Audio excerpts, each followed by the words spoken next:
तुम्ही केमिकलवर शेती करत होते पूर्वी, आता तुम्ही एसटी वैदिकवर आली, काय बदल वाटला तुम्हाला? लय मोठा बदल झाला. आता मी गव्हाला सुद्धा पहिले आम्ही डीएपीच्या 2 गोण्या टाकायचो, 2 युरिया टाकले का निघाल गो आमचा 12. बरोबर. आता त्यांना तुम्ही यांना विचारा, मी यांच्याकडून गव्हाला 10,000चा एकरी बस बेसल टाकला. हो विचार ना त्यांना. बरं काय तुम्ही कशाच्या हिमतीवर टाकला तो? नाही मला पहिल्यापासून कॉन्फिडन्स, मी कोणाला विचारत मला माहिती मी 20 पोत्याच्या आत येतच नाही. केमिकल वापरा 2,000 मध्ये 10 पोती होतच होते, आता वर 8 किंवा 10 केला एक्स्ट्रा. हो 10,000 मध्ये परत 10 क्विंटल वाढला, 10 क्विंटल पैसे झाले 30,000 रुपये. मग 10,000 रुपये खर्च करून एक्स्ट्रा जर 30,000 रुपये होत असतील त्याच वावराचे, तसं नाही वावर सुधारतं ना माझं. डोकं लक्ष कुठे आहे? बँक बॅलन्स वाढवतो. रासायनिक शेतीमध्ये 2,000 मध्ये 10 क्विंटल निघतं, आपल्या एसटी वैदिक मध्ये 12,000 मध्ये तुमचं 20 क्विंटल निघणार आहे. शेतकऱ्याला काय वाटतं, अरे पण खर्च बी वाढला ना, असं कोण म्हणतं? शेतकरी म्हणतो माझी जमीन काय होती, सुधारती. बघा ज्याचा त्याचा काय आहे दृष्टिकोन पाहण्याचा. एक शेतकरी कशा बघतो, जमीन सुधारती म्हणून वापरतो.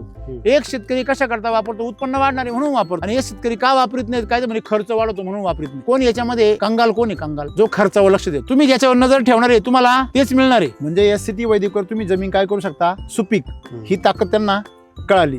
म्हणजे 2,000 रुपयामध्ये तुम्ही जमीन दरवर्षी काय करू राहिले, नापीक करू राहिले ना. तुमच्या जमीन सेंद्रिय कार्बन असल्यावर जर तुम्ही केमिकल वापरलं तुम्हाला काय पडतो, दंड. एसटी वैदिक तुम्हाला बँक बॅलन्स वाढवायला मदत करतं आणि केमिकल काय करतं, तुमचा बँक बॅलन्स रिकामा करतं. ते सोपं जरी वाटत असलं, जे लोक रासायनिक शेतीवर शेती करता त्यांनी हे शास्त्र समजून घ्या.